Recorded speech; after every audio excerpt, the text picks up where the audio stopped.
இந்த வீடியோவில் என்ன பார்க்க போகிறோன்னா என்னோடய வாஷிங் மிஷினை பற்றி தான் பார்க்க போகிறோம். ஆனால் அதுக்கு முன்னாடி அம்மா என்ன ப்ரிப்பேர் பண்ணிகிட்டு இருக்காங்கன்னா உண்டை குழம்பு செஞ்சிட்ருக்காங்க. உண்டை குழம்பு ரொம்ப ரொம்ப பிடிக்கும். எப்படியோ ஒரு மந்த்லி 2 வாட்டியாவது உண்டை குழம்பு வைக்க சொல்லுவோம். ஏன்னா அந்த புளிப்போடு அந்த உண்டை நல்லா பிடிச்சி போட்டு அந்த குழம்பு சாதத்துக்கு பிசைஞ்சு சாப்பிட அவ்வளோ டேஸ்ட்டாக இருக்கும்.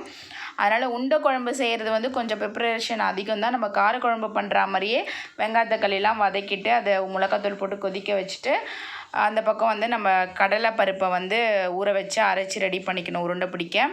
இப்போ மார்னிங் டிஃபன் வந்து நான் தான் பண்ணேன்.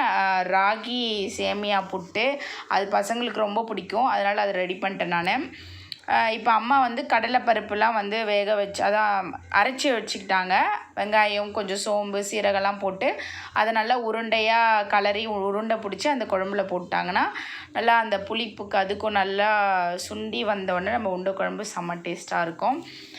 இப்போது வாஷிங் மிஷினை பற்றி பார்ப்போம். இது என்னுடைய வாஷிங் மிஷின் எப்போ வாங்கினேன்னா 2019 வாங்கினேன். ஃப்ளிப்கார்ட்டில் தான் வாங்கினேன். பிக் மில்லியன் டைம் ஆஃபரில் வாங்கினேன். அப்போது இதோடைய ப்ரைஸ் வந்து பார்த்திங்கன்னா 30,000 கிட்ட தான் இருந்தது, அதாவது 29,000 சம்திங். நான் வந்து ஆஃபர் பிக் மில்லியன் டைம் என்னவே நமக்கு 25,000க்கே நல்லா ஆஃபரில் கிடச்சிது. நாங்கள் பண்ண தப்பு இதில் ஒரு பெரிய மிஸ்டேக்னே சொல்லுவோம். நம்ம ஆன்லைனில் பர்ச்சேஸ் பண்ணுறோன்னா நிறைய பேர் வாங்கின வாஷிங் மிஷினாக வாங்கினோம். ஆல்ரெடி நிறைய பேர் வாங்கியிருப்பாங்க, அதில் ரேட்டிங்ஸ் இருக்கும். நாங்கள் அந்த தப்பு பண்ணிட்டோம் இந்த விஷயத்தில். என்னென்னா அந்த மிஷினை விட இது அட்வான்ஸாக இருந்தது. 7 kg இது ஃபுல்லி ஆட்டோமேட்டடு, அதனால் இதை நாங்கள் வாங்கினோம். ஆனால் இப்போதைக்கு ஃப்ளிப்கார்ட்டில் இந்த பிராண்டே வர்றதில்லைன்னு சொல்கிறாங்க. அது ஒரு பக்கம் இருக்கட்டும். என் பெரிய பாப்பா வந்துட்டா நடுவில். ரீசன் என்னென்னா அந்த அம்மா ஸ்கூல் கிளம்புறாங்க. இப்போ யூனிஃபார்ம்லாம் தரல, ஏன்னா நம்ம புதுசாக ஸ்கூல் சேர்த்துருக்கோம்ல, அதனால் யூனிஃபார்ம் கிடையாது. கலர் ட்ரெஸ் தான் அங்கே போட்டு போனோம். அந்த அம்மாவுக்கு புட்டு ரொம்ப பிடிக்கும், ஆனால் அதே சமயம் ஸ்கூல் ரொம்ப பிடிக்கலன்னு சொல்கிறாங்க. அதனாலேயே என் புள்ள புட்டு சரியாகவே சாப்பிடல. அது எனக்கு மனசுக்கு ரொம்ப கஷ்டமாயிடுச்சு. ஏன்னா போய் ஒரு 1 வீக் என் பாப்பாவுக்கு ஸ்கூல் பிடிக்கவே இல்லைன்னா, தயவு செஞ்சு யாராவது பாப்பாங்களை ஸ்கூலில் மாற்றுறதா இருந்தால் ஃபஸ்ட் ஸ்டாண்டர்ட்லேருந்து அங்கேயே 12th வரைக்கும் படிக்கிற மாதிரி வச்சுக்கோங்க. ஏன்னா என் பாப்பா அந்த 1 வீக் ரொம்பவே சோகமாக இருந்தா. ஏன்னா ஃப்ரெண்ட்ஸ் யாருமே செட் ஆகலன்னு. ஆனால் அவள் தான் புது ஸ்கூல் போகணுன்ட்டு ரொம்பவே ஒரு எக்ஸைட்மெண்ட்டாக இருந்தா. ஓகே நான் சேருங்க, நான் போகிறேன் அப்படின்னு தான் ஜாலியாக இருந்தா. பட் இருந்தாலும் சேர்ந்ததுக்கப்புறம் எல்லாருக்குமே அப்படி தாங்க. ஒரு வேலைக்கு போனோன்னா அங்கே சோகமாக இருக்கும், அங்கே இருக்கிறவங்களோட செட் ஆகாது. அது சின்ன ஸ்கூலாக இருக்கட்டும், காலேஜாக இருக்கட்டும், இல்லை வேலை மேலே இருக்கட்டும், இல்லை கல்யாணம் பண்ணி ஒரு வீட்டுக்கு போனாலும் சரி, நம்ம அவங்களோட பழகிற அந்த டைம் வேணும். ஒரு எப்படியும் சொல்கிறது, ஒரு 10 நாள் 1 மந்த்தாவது வேணுங்க. சரி, என் பாப்பா கொஞ்சம் அப்படியே காம் பண்ணி நான் பேசி கிளப்பிடுவேன். சரி, இந்த பக்கம் அப்படியே வாங்க என்னோடய வாஷிங் மிஷின்கிட்டே திருப்பி போயிடலாம். இதுதான் நம்ம நார்மலாக எல்லாம் ஃபுல்லி ஆட்டோமேட்டட் ஃப்ரண்ட் லோடில் இப்படி தான் இருக்கும் நமக்கு. ஒரு பக்கம் நம்ம லோஷன்ஸ் அந்த நல்லா ஸ்மெல் ஒரு மாதிரி பேட் ஸ்மெல் வராத மாதிரி இருக்கிற மாதிரி இருக்கிறதுக்கு நம்ம லோஷன் ஊற்றுற ஒரு செக்ஷனு. அப்புறம் சர்ஃபு, நான் மோஸ்ட்லி வந்து ஏரியல் தான் யூஸ் பண்ணுவேன், சர்ஃபு தான் யூஸ் பண்ணுறேன். அதை லோஷன்லாம் யூஸ் பண்ணுறது இல்லை. ஏன்னா வந்து அது ஓவர் ரேட்டாக இருக்குது, நமக்கு கட்டுப்படி ஆகாது. அதனால் ஏரியல் வந்து வாங்கிக்கிறது, ஏரியலில் தான் நான் யூஸ் பண்ணுறது சர்ஃபு. இதில் எனக்கு எல்லாமே நல்லாயிருக்கும். அட்வான்டேஜ் நமக்கு ஹாட் வாட்டர் யூஸ் பண்ணுறதும் உண்டு. 2 ஆப்ஷன்ஸ் இருக்குது, 40 டிகிரிலையும் இருக்குது, 60 டிகிரிலையும் இருக்குது. இது என்ன மாடல்னால் பாஷ் வந்து 7 kg fully automatic front load. 2006 மாடல்னு நினைக்கிறேன். இல்லை 2010 அந்த மாதிரி டைமா? சாரி நான் வாங்கினது 2019. இது 2016 மாடலு. 30,000. நாங்கள் ஆஃபரில் வந்து 26,000 சம்திங்கில் வாங்கினோம்.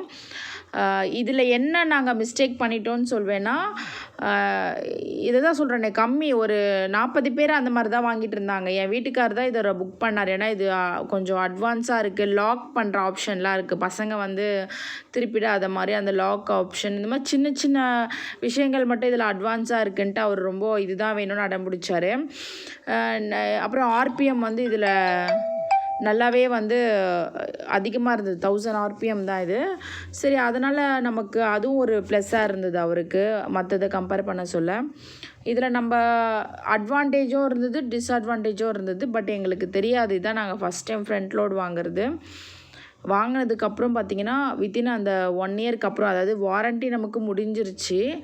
வாரண்ட்டி முடிஞ்சு நமக்கு பயங்கரமான செலவெல்லாம் வடிச்சுது. என்னென்னா கரெக்டாக வாரண்ட்டி முடிஞ்சு ட்ரம்மு போயிடுச்சு. மெயினே அதுதான், ஒரு வாஷிங் மிஷினோட மெயினே வந்து ட்ரம்மு தான், அதுவே போயிடுச்சு. அப்புறம் ட்ரம்மு போயிட்டதுக்கப்புறம் நாங்கள் கால் பண்ணி வர வச்சோம் டெக்னீஷியனை. அவங்க வந்து இந்த மாடலே இப்போ இது பண்ணிட்டாங்க, பேன் பண்ணிட்டாங்க, நீங்கள் இதை வாங்குனீங்கன்ற மாதிரி தான் எங்களுக்கு சொன்னார். ரொம்ப கஷ்டமாயிடுச்சு. இப்போ நம்ம பார்க்குறது வந்து எக்ஸிட் பொசிஷன். இப்போ நம்ம ஒருவேளை கரண்ட் ஆஃப் ஆகிடுச்சுன்னா உள்ளே ஓடிட்டே இருக்குது. அந்த டைம் தண்ணி வெளியே எடுக்கணுன்னா இந்த ஒரு மாதிரி லெஃப்ட் ஹேண்ட் சைடில் நம்ம திருப்பினா வந்துடும். அந்த பிளாக் கலர் டியூப்பில் இருக்க தண்ணியை வந்து எடுத்துடலாம். இப்போ அந்த ப்ளூ கலரில் இருக்கிறது லெஃப்ட் சைடு திருப்புறது வந்து ஏதாவது காயினு ஏதாவது வேறு எதனா மாட்டிக்கிச்சுன்னா அது உள்ளே இருக்கும். அதையும் நம்ம க்ளீன் பண்ணிக்கலாம். வெளியில் எக்ஸிட் பண்ணுற தண்ணியெல்லாம் எடுக்கிறதுன்னு பார்த்திங்கன்னா இந்த பிளாக் கலர் பழுப்பு தான். இந்த ப்ளூ கலரை திருப்பினா ஆட்டோமேட்டிக்காக அந்த டோர் வந்து நமக்கு அதுக்கு மேலே பிளாக் கலரில் இருக்கும். அதை இழுத்தோன்னா அந்த டோர் வந்து ஆட்டோமேட்டிக்காக ஓப்பன் ஆகிடும். அதை கை வைக்கிறோம் பார்த்திங்களா, அதை வந்து ஏதாவது ஒரு நீட்டாக ஒரு ஸ்டிக்கு மாதிரி வச்சு இழுத்தோன்னா நமக்கு டோர் ஓப்பன் ஆகிடும். கரண்ட் ஏதாவது எமர்ஜென்சி கரண்ட் ஆஃப் ஆகிட்டு ஒரு நாள் ஆனாலும் கரண்ட் வரலன்னா நம்ம துணி ஸ்மெல் வரும்ல. ஸோ அதனால் இது இந்த ஆப்ஷன் எக்ஸிட்கான இந்த ஆப்ஷன் இருக்குது. இது எல்லா ஆட்டோமேட்டட் ஃப்ரண்ட் லோட்லேயும் இருக்கும். இருந்தாலும் என்னென்ன இருக்குதுன்னு ஃபீச்சர்ஸ் இருக்குதுன்னு நான் சொல்லிடுறேன். அதனால் வாஷிங் மிஷின் வாங்கினீங்கன்னா ஆன்லைனில் தாராளமாக வாங்கலாம். நிறைய பேர் வாங்கினதே வாங்குங்க. ஏன்னா வந்து அவங்களாம் எப்படியோ ஒரு 5 இயர்ஸ் 6 இயர்ஸ்க்கு முன்னாடியே வாங்கியிருப்பாங்க. ரிவ்யூ வந்து பார்த்திங்கன்னா பேடாக இருந்தால் திருப்பி வந்து கம்பேக் கொடுத்துருப்பாங்க, இதை வாங்காதீங்கன்ட்டு. அது நல்லா இருக்குது, அதனால தான் அவங்க வந்து கொடுக்கல. நாங்கள் பண்ண தப்பு வந்து 40 பேர் 30 பேர் வாங்கின நியூ மாடல்ன்றவே இதை நாங்கள் வாங்கினோம். ரொம்பவே எங்களுக்கு ஃபால்ட்டு கொடுத்து ட்ரம்முக்கு மட்டுமே எவ்வளோனா 10,000 செலவாகும்னாரு. எங்களுக்கு ரொம்ப தூக்கி வாரி போட்டுருச்சு. அதுக்கப்புறம் அந்த டெக்னீஷியன் வந்து கொஞ்சம் ஹெல்ப் பண்ணார். ஓகே, நீங்கள் வந்து எக்ஸ்டெண்ட் வாரண்ட்டி மாதிரி போட்டுக்கோங்க, கவர் பண்ணுங்கள் அப்படின்னு சொல்லி 1 இயர் எக்ஸ்டெண்ட் வாரண்ட்டி போட்டு அப்படி தான் வந்து எங்களுக்கு வந்து ட்ரம் வந்து மொத்தம் ஒரு 5,000 6,000லே எங்களுக்கு முடிகிற மாதிரி எங்களுக்கு பண்ணார். இது மூலிமா 1 இயர் எக்ஸ்டெண்ட் வாரண்ட்டியும் கிடைக்கிறதுன்றதுனால நாங்கள் போட்டுக்கினோம். அதுக்கப்புறம் ஒன்று ஒன்றா ஃபால்ட் ஆகிட்டே இருந்ததுங்க. அப்புறம் அந்த போர்டு வந்து நமக்கு அந்த நம்பர் போர்டு ஒரு மாதிரி இந்த கரப்பாம்பூச்சிலாம் போய் உள்ளே சேர்ந்து அது எங்களுடைய ஃபால்ட்டு தான். அது அந்த மாதிரி ஆச்சு. அப்புறம் அந்த போர்டு வந்து எங்களுக்கு 1 இயர்லேயே அந்த எக்ஸ்டெண்ட் வாரண்ட்டி இருக்குது, அது கவர் ஆகிடுச்சு. வாஷிங் மிஷின்லாம் மோஸ்ட்லி எக்ஸ்டெண்ட் வாரண்ட்டி வந்து நமக்கு ஆரம்பத்திலே வாங்குறப்பவே கேட்பாங்க. நீங்கள் அப்போவே போட்டுக்கோங்க, அது இன்னும் பெஸ்ட்டு. நமக்கு இன்னும் காசு வந்து நமக்கு சேவ் ஆகும். ஏன்னா வாஷிங் மிஷின்றது தண்ணி பொறுத்து தான் அது ரிப்பேர் நிறைய நடக்குது. ஒரு சில தண்ணி உப்பு அதிகமாக இருக்க தண்ணிலாம் வாஷிங் மிஷின் வந்து ரிப்பேர் ஆக சான்ஸ் உண்டு. வர டெக்னீஷியன் அதான் சொல்லுவாங்க. எவ்வளோ துணி பார்த்திங்களா, திட்டத்திட்ட எப்படியோ அதாவது ஒரு செட்டிங்ஸ்க்கு ஒரு ஆப்ஷன் இருக்கோங்க. 1 ஹவர் இப்போ நம்ம 40 மினிட்ஸ் வைக்கிறோன்னா அதில் இவ்வளோ லோடு தான் நம்ம ஏற்றணும். 1000 RPM 800 அதெல்லாம் அதிலே காட்டும்.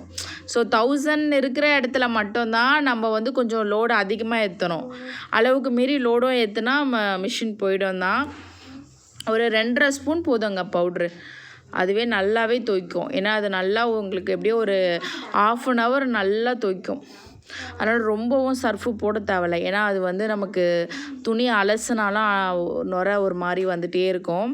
அதனால் ஒரு 2.5 ஸ்பூன் போதும். நல்லா ஒரு வாஷிங் மிஷின் ஃபுல்லாகவே கவர் ஆகிற மாதிரி ஒரு 15 செட்டு துணி போட்ட மாதிரியே போடுவேன் நான். மோஸ்ட்லி வந்து 1000 RPMல செட்லேயே தான் நான் வைப்பேன் துணிங்க. ஏன்னா அதிகமாகவே போடுறோம், கம்மியாக வச்சிட்டோன்னா செட்டிங்ஸ் அதுக்கேற்ற மாதிரி ப்ராப்ளம் வரும். அங்கே பாருங்கள், மிக்ஸ் லோடு, சிந்தட்டிக்கு, ஸ்போர்ட்ஸ் வேரு, கிட்ஸ் வேர். இந்த சைடு நான் யூஸே பண்ண மாட்டேன். கிட்ஸ் வேரு, ஹூல், அப்புறம் இந்த மாதிரி நிறைய இருக்குல்ல, அதெல்லாம் நான் யூஸே பண்ண மாட்டேன். க்யூக் சிட்டிங்ஸ் அது வைப்பேன். ஒரு 15 1/2 ஹவரில் இருக்கிற ஆப்ஷன்ஸ் எல்லாம் வைப்பேன். அதெல்லாம் வந்து பார்த்திங்கன்னா, இப்போ சப்போஸ் வந்து ஒரே ஒரு பெட்ஷீட் துவைக்கணும், இப்போ எங்கன்னா வெளியே போயிட்டு வரோம், அந்த துணி மட்டும் தனியாக துவைக்கணுன்றது மட்டும் நான் அந்த ஆப்ஷனில் வைப்பேன். இப்போ லாக் செட்டிங் இது, அந்த நடு பட்டன் ஸ்டார்ட் அண்ட் ரீலோட் இருக்கலாம், அந்த பட்டனே நல்லா ஃபோர்ஸ் பண்ணோன்னா ஒரு 1 செகண்ட் ஃபோர்ஸ் பண்ணால் அந்த லாக் நமக்கு வந்துடும். திருப்பி அதே நல்லா அழுத்தினோன்னா நமக்கு லாக் ரிலீஸ் ஆகிடும். ஏன்னா குழந்தைங்க வந்து திடீர்னு செட்டிங்ஸை மாற்றிச்சுன்னா திருப்பி முதல்லேருந்து துவைக்கிற மாதிரி ஆகிடும். அதெல்லாம் ஒரு நல்ல ஃபீச்சர்ஸ் தான் இது. ஓகே, என் துணி நல்லபடி துவைச்சி முடிச்சிருச்சு. என்னுடைய வாஷிங் மிஷின் ரெடியாக இருக்குது. எங்கள் செலவு என்னமோ வச்சுருக்கு, பட் இது வரைக்கும் இன்னும் செலவு எதுவும் ரொம்ப வைக்கலை. ட்ரம்மு மாற்றுறதே பெரிய செலவு தான். ஆனால் நானும் ரொம்ப டூ மச்சாக பண்ணுவாங்க. அநியாயத்துக்கு அந்த வாஷிங் மிஷினை அழ வைப்பேன்.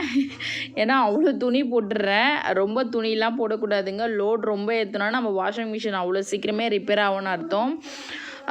எல்லா வாஷிங் மிஷினும் சேம் தாங்க. இயர் கொடுப்பாங்க. 2 இயர்ஸ் கம்ப்ரன்சிவ் வாரண்ட்டி கொடுப்பாங்க. 10 இயர்ஸ் வந்து மோட்டார் கொடுப்பாங்க. ஏன்னா மோட்டர் மோஸ்ட்லி வந்து ரிப்பேரே ஆகாது, அதனால தான் அது 10 இயர்ஸ் கொடுத்துருவாங்க. வாஷ் நல்ல பிராண்டு தான், வாங்குங்க. பட் அதுலேயே டிஃப்ரெண்ட்டாகவே பார்த்து வாங்குங்க.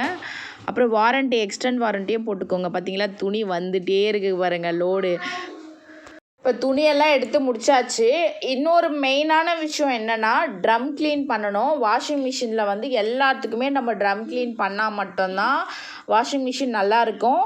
அந்த ட்ரம் க்ளீன் லோஷன் வந்து பார்த்திங்கன்னா டெக்னீஷியன்ஸ்க்கு அவங்கக்கிட்டே வாங்கலாம். 700 800 சொல்லுவாங்க. நம்ம ஃப்ளிப்கார்ட்டில் அந்த பிராண்டை அப்படியே வாங்கலாம். நமக்கு 350 400க்குள்ளேயே கிடச்சிரும். ஒரு சில தண்ணிக்கு ஏற்ற மாதிரிங்க 3 months ஒன்ஸ் ட்ரம் க்ளீன் பண்ண சொல்லுவாங்க. நான் ஃபஸ்ட்டு பழைய வீட்டில் இருந்தால் அங்கே ரொம்ப உப்பு தண்ணி கலர் குழன்னு இருக்கும். அதனால் நான் ஒரு மாதத்துக்கு ஒரு வாட்டி அவங்க பண்ண சொல்லுவாங்க. அதனாலே உங்கள் வாஷிங் மிஷின் போயிருக்கோன்னு சொல்லுவாங்க. இப்போ வந்திருக்க வீடு வந்து பார்த்திங்கன்னா நல்லா மேலவே தண்ணி இருக்கும், அடி தண்ணி கிடையாது, மேலூத்து தண்ணின்றாங்க. அதனால் நமக்கு எப்படின்னு தெரில, இனிமேல் தான் தெரியும். நான் இங்கே வந்து இன்னும் ட்ரம் க்ளீன் பண்ணல. மோஸ்ட்லி உங்கள் தண்ணிக்கு ஏற்ற மாதிரி ட்ரம் க்ளீன் லோஷன் வாங்கி யூஸ் பண்ணுங்கள்.